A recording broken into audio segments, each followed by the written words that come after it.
नमस्कार, मैं हूं अदिति नागर। मैं एक पत्रकार के तौर पर भारतीय राजनीति को लगभग बीते 1.5 दशक से कवर कर रही हूं, उसे जी रही हूं और सच कहूं तो इन 15 सालों में मैंने इस देश को पल पल बदलते देखा है। मैं साक्षी रही हूं राजनीति में बड़े बदलावों की, आर्थिक हो या सामाजिक हो। दिल्ली देश की राजधानी होने के साथ साथ सबसे बड़ा पावर सेंटर है, जहां से दुनिया के सबसे बड़े लोकतंत्र का शासन चलता है। राजनीतिक पत्रकार होने के नाते मुझे इन सभी सत्ता समीकरणों को बेहद करीब से समझने का, देखने का अवसर भी मिला है। और यकीन मानिए, बीता 1 दशक कालखंड का वो दौर रहा जिसमें भारत ने खुद को आर्थिक मोर्चे पर एक मजबूत और भरोसेमंद ब्रांड के तौर पर स्थापित किया है। भारत बनता है छोटे बड़े शहरों से, छोटे बड़े गांव से, और उन्हीं शहर वासियों, गांव वासियों यानी मेरे अपने देशवासियों से बात करने के लिए मैं आपके लिए एक नया शो लेकर आ रही हूं। वो शो जहां मैं सिर्फ अपनी बात नहीं रखूंगी, बल्कि मैं आपसे बात करूंगी। मैं यूपी के मेरठ में रहने वाले रोहित से, भोपाल के सुशीला से और महाराष्ट्र के ठाणे की शैलजा से, केरल में रहने वाले जोसेफ भाई से भी बात करूंगी, यानी आप सभी लोगों से। कश्मीर से कन्याकुमारी तक भारत के सभी लोगों से इस शो में बात की जाएगी। इस शो के जरिए हम वो संवाद स्थापित करेंगे जो नए भारत की कहानी को बयां करेगा। आज हर कोई भारत में निवेश करना चाहता है और भारत की आर्थिक क्रांति का हिस्सा बनना चाहता है। एक राष्ट्र के तौर पर यह हमारी बहुत बड़ी उपलब्धि है, भारत की बहुत बड़ी उपलब्धि है।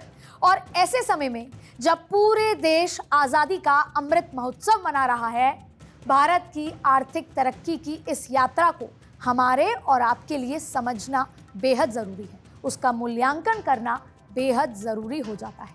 और इसीलिए मैं आप सबके लिए लेकर आई हूँ भारत 24 का नया शो, इंडिया स्टोरी, नए भारत का नया अर्थशास्त्र।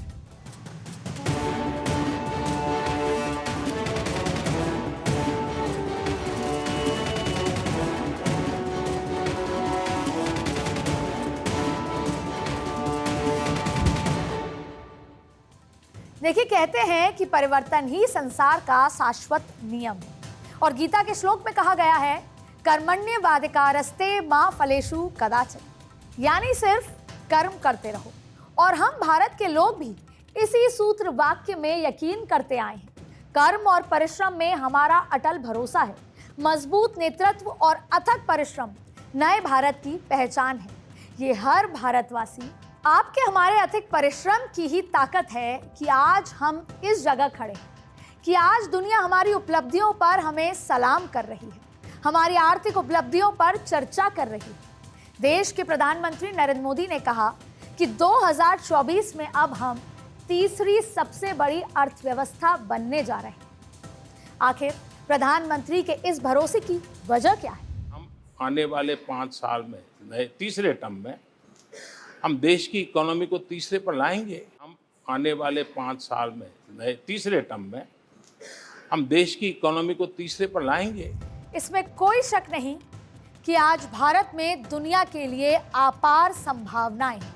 इकोनॉमी से जुड़ा हर इंडिकेटर ये इशारा कर रहा है कि आने वाला वक्त भारत का है। अंतर्राष्ट्रीय एजेंसियां लगातार भारत की ग्रोथ रेट को अपग्रेड कर रही हैं। अब देखिए, जिस तरीके से दुनिया की top 3rd rating agency Moody's का कहना है कि भारत ने साल 2022 तक $3.5 ट्रिलियन की जीडीपी के मार्क को क्रॉस कर लिया है। भारत सबसे तेजी से आगे बढ़ता G20 देश है।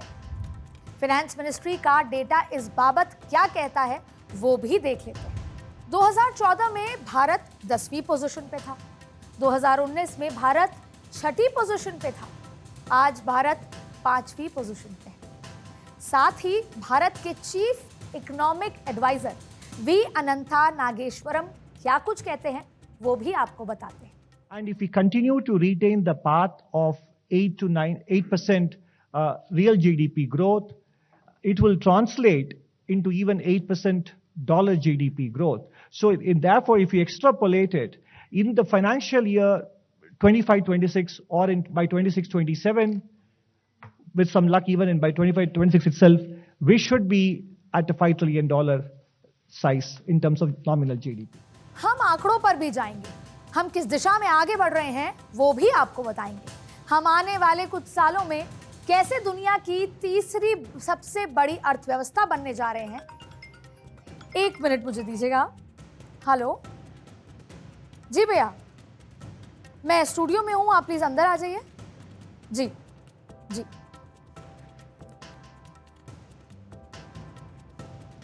जी, थैंक यू भैया। 1 मिनट में आपको, मेरे पास कैश नहीं है, मैं पेटीएम कर देती हूँ।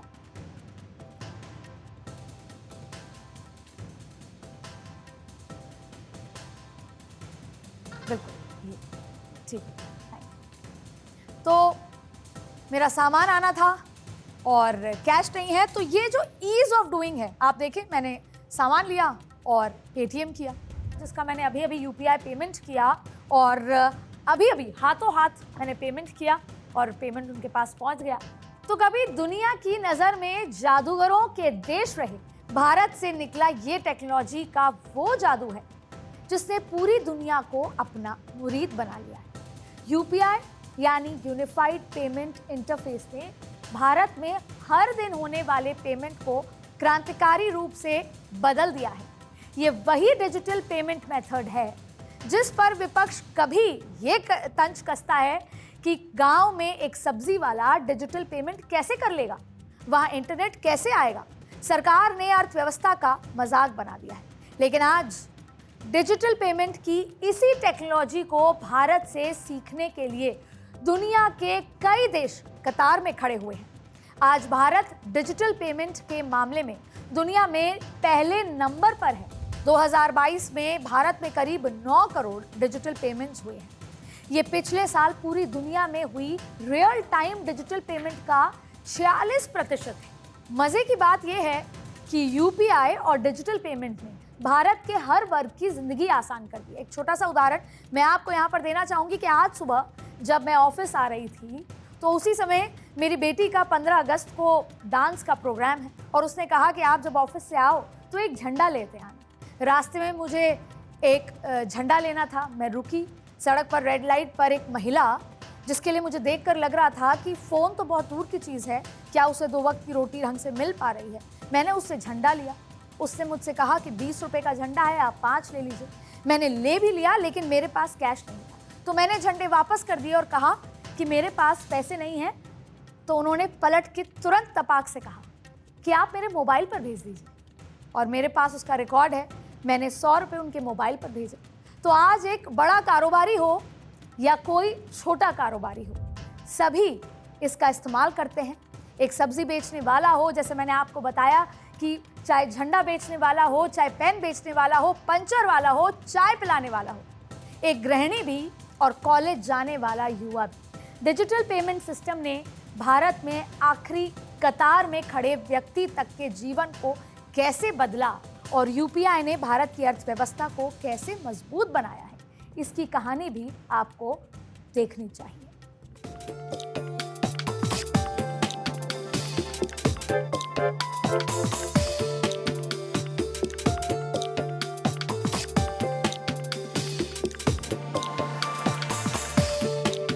यूपीआई यानी यूनाइटेड पेमेंट इंटरफेस अप्रैल 2016 तक एक अनसुना या अविश्वसनीय शब्द था। आज हर किसी की जुबान पर यह शब्द मौजूद है। कुछ साल पहले तक किसी ने भी न सोचा होगा कि किराने से लेकर मॉल तक इसका इस्तेमाल होगा। आज घर से निकलने पर वॉलेट के भूल जाने पर भी बेफिक्र हो जाते हैं। वहीं कुछ साल पहले घर से निकलते वक्त पर्स में कितने रुपए हैं, इसकी ओर ध्यान जाता था।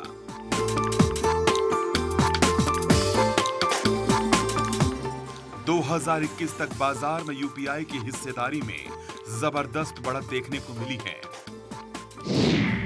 2016 से 2017 तक क्रेडिट कार्ड के जरिए पेमेंट 36% होती है और उस समय यूपीआई की हिस्सेदारी 6% ही थी। दूसरी ओर वित्त वर्ष 2021 में यूपीआई की हिस्सेदारी 63% हो गई। और क्रेडिट कार्ड के जरिए हो रहे भुगतान केवल 9% रह गया था। यूपीआई केवल भुगतान करने का जरिया ही नहीं रहा, बल्कि इसके जरिए कई लाखों लोग डिजिटल पेमेंट प्लेटफॉर्म से भी जुड़ गए। ऐसे में यह कहना बिल्कुल भी अतिशयोक्ति नहीं होगा कि यूपीआई ने भारत की तस्वीर को बदलने में अहम रोल निभाया है। यूपीआई नेटवर्क ने जुलाई 2022 में एक आंकड़े जारी किए थे। उस आंकड़ों के मुताबिक जुलाई 2022 में यूपीआई के जरिए 6.28 बिलियन ट्रांजैक्शन हुए थे। इसमें 10.63 ट्रिलियन रुपए की लेनदेन की गई थी। ऐसे में हमें साफ पता चलता है कि देश में लोगों के बीच यूपीआई ने अपना अहम स्थान बना लिया है। इसके अलावा national payment corporation of India यानी एनपीसीआई के आंकड़ों के मुताबिक जुलाई 2022 में यूपीआई से देश के 338 बैंक लिंक हो चुके थे। आज भी इन आंकड़ों में बढ़ोतरी देखने को मिल रही है। यूपीआई के प्रेषक बैंकों में भारतीय State Bank, HDFC Bank Limited और बैंक ऑफ बड़ौदा शामिल है। वहीं Paytm Payments Bank, Yes Bank Limited और State Bank of India UPI के बेनिफिशियरी बैंक हैं। भारत में अपना परचम फैलाने के बाद यूपीआई ने अपने विकास की गति को धीमा नहीं किया।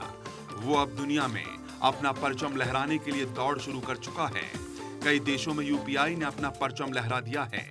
आज कोई भी भारतीय जब सिंगापुर, भूटान और नेपाल घूमने जाता है तो वो गर्व के साथ कहता है कि हम यूपीआई करेंगे, जबकि कुछ साल पहले लोगों को करेंसी एक्सचेंज करने की जरूरत पड़ती थी।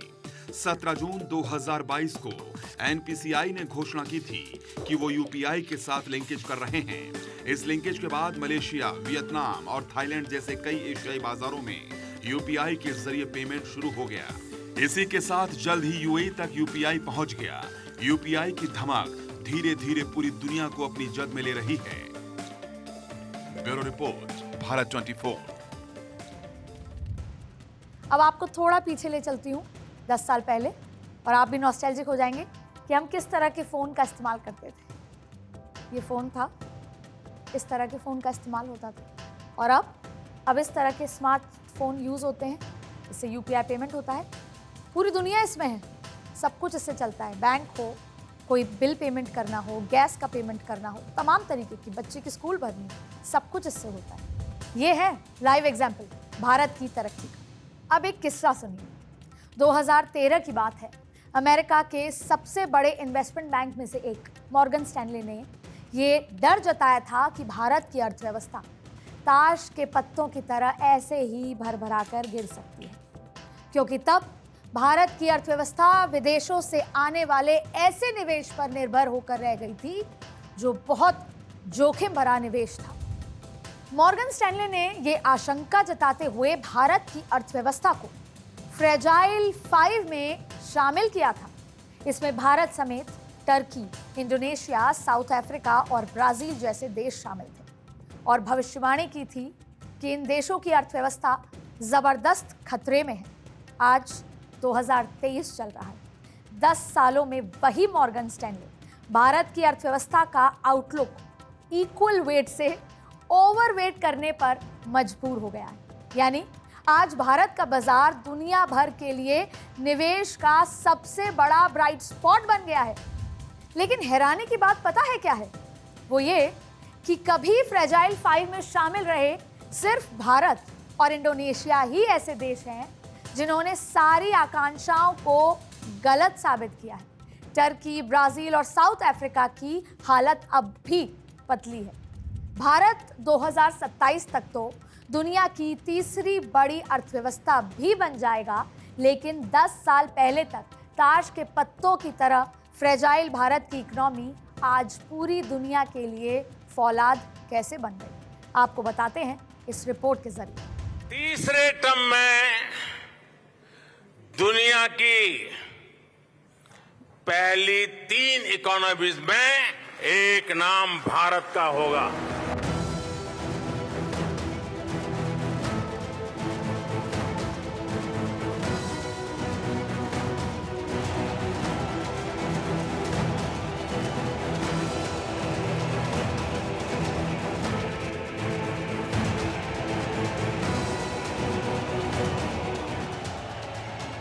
प्रधानमंत्री नरेंद्र मोदी का यह दावा महज कल्पना नहीं है और ना ही ये चुनावों के वक्त का कोई लुभावना ख्वाब है, बल्कि ये दावा आंकड़ों और रेटिंग्स की जमीन पर आकार लेता एक ऐसा सच है जिसे दुनिया स्वीकार कर रही है। मॉर्गन स्टैनली ने अपनी रिपोर्ट में यह दावा भी किया है कि ये दशक भारत के नाम रहने वाला है। बीते साल जब भारत की अर्थव्यवस्था ब्रिटेन को पछाड़कर दुनिया की 5वीं सबसे बड़ी इकोनॉमी बनी, तो जानकारों के साथ साथ वैश्विक स्तर पर भी बड़ी चर्चा का विषय बन गया। जबकि इसके पीछे की सच्चाई है कि प्रधानमंत्री नरेंद्र मोदी के लिए गए वो निर्णय जिन्होंने अर्थव्यवस्था को थमने नहीं दिया। आत्मनिर्भर भारत, ये हर नागरिक का, हर सरकार का, समाज के हर इकाई का ये दायित्व बन जाता है। ये आत्मनिर्भर भारत ये सरकारी एजेंडा, सरकारी कार्यक्रम नहीं है। ये समाज का जन आंदोलन है जिसे हमें आगे बढ़ाना है। बीते साल 15 अगस्त को प्रधानमंत्री नरेंद्र मोदी के भाषण का एक एक शब्द नए भारत, आत्मनिर्भर भारत की मशाल थामे आगे बढ़ने के लिए प्रेरित करने वाला था। इंडिया के सपनों को लेकर आगे बढ़ा। पीएम मोदी के नारों से निकलकर कोशिशों ने कुछ ऐसा रंग दिखाया कि भारत की अर्थव्यवस्था टॉप गियर में दौड़ने लगी। 2023 के मध्य तक देश ने जो कुछ हासिल किया है, आने वाले साल उसकी गवाही देते रहेंगे, लेकिन इनके पीछे की कोशिशों को भी समझना होगा। सुधारों ने दी विकास को रफ्तार, इंफ्रास्ट्रक्चर बूम, बढ़ रहा भारत का इक्विटी बाजार, real estate sector, demography, NBFCs को सपोर्ट किया, कॉर्पोरेट अफेयर्स में बदलाव, केवाईसी को आसान किया, ईज ऑफ डूइंग बिजनेस में भारत आगे आया। आज के वक्त की बात करें तो भारत दुनिया में जीडीपी के आंकड़ों में 5वें नंबर पर है। इसमें अमेरिका 2203 लाख करोड़ रुपए की जीडीपी के साथ पहले नंबर पर है। चीन 1590 लाख करोड़ रुपए की जीडीपी के साथ दूसरे नंबर पर है, जबकि जापान 362 लाख करोड़ रुपए की जीडीपी के साथ तीसरे नंबर पर है और जर्मनी 352 लाख करोड़ रुपए की जीडीपी के साथ चौथे नंबर पर है। वहीं भारत की अगर बात करें तो 307 लाख करोड़ रुपए की जीडीपी के साथ भारत 5वें नंबर पर है और भारत विकास की पटरी पर अगर यूं ही भागता रहा तो जल्द ही जर्मनी और जापान को क्रॉस कर जाएगा। आत्मनिर्भर भारत और मेक इन इंडिया जैसे अभियान और वोकल फॉर लोकल और लोकल गोज ग्लोबल जैसे नारे प्रधानमंत्री मोदी लगाते गए और भारतीय अर्थव्यवस्था के अच्छे दिनों की नींव डालते गए। साल 2023 तक पूरे भारत की कोशिशों के परिणाम स्वरूप आज हम दुनिया में 5वीं सबसे बड़ी अर्थव्यवस्था बन चुके हैं और पीएम मोदी ने साफ कर दिया है कि आने वाला वक्त भारत का होगा। भारत दुनिया की तीसरी सबसे बड़ी अर्थव्यवस्था होगी। Bureau report, Bharat 24। आज से करीब 300 साल पहले जब अंग्रेज भारत आए, तब भी भारत की अर्थव्यवस्था की दुनिया में हिस्सेदारी लगभग 22%।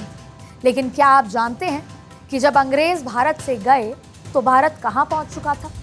1952 आते आते दुनिया की जीडीपी में भारत की हिस्सेदारी सिर्फ 3.8% रह गई थी, 3.8%। और 2004 तक इसमें ज्यादा बदलाव नहीं आया।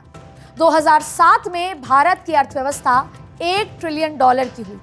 इसमें 60 साल लग गए, पर इसके बाद कुछ ऐसा हुआ जिसे देखकर दुनिया हैरान रह गई। 2014 में जब नरेंद्र मोदी प्रधानमंत्री बने तो भारत दुनिया की 10वीं सबसे बड़ी अर्थव्यवस्था था, लेकिन 9 साल में ही भारत $3.7 ट्रिलियन की अर्थव्यवस्था के साथ 5वें स्थान पर पहुंच गया। और अब भारत 2027 तक जर्मनी और जापान को पीछे छोड़ देगा, दुनिया की तीसरी सबसे बड़ी अर्थव्यवस्था बनने के लिए तैयार है। भारत जिसे कभी सोने की चिड़िया कहा जाता था, पहले अंग्रेजों ने उसके पंख छीन लिए, और फिर बाद में आई सरकारों ने पॉलिसी पैरालाइज करके उसे पिंजरे में बंद कर दिया। लेकिन अब भारत की उड़ान दुनिया देख रही है। इंडिया स्टोरी को 21वीं सदी की सबसे हैरतअंगेज, रोमांचक और सपनों की सच होने वाली कहानी के तौर पर देखा जा रहा है। आज इंडिया स्टोरी में फिलहाल इतना ही। अब आपकी बारी है अपनी बात कहने की। आप जहां पर भी इस वीडियो को देख रहे हैं, अपने सुझाव जरूर दीजिए। टीवी पर देख रहे हैं तो आप अपनी कुछ बातें कहना चाहते हैं तो ट्विटर पर ट्वीट कीजिए। सोशल मीडिया के किसी भी प्लेटफॉर्म पर अगर आप इसे देख रहे हैं तो वहां पर अपने कमेंट जरूर करें। मैं फिर मिलूंगी, तब तक के लिए आप अपना ख्याल रखिएगा। नमस्कार।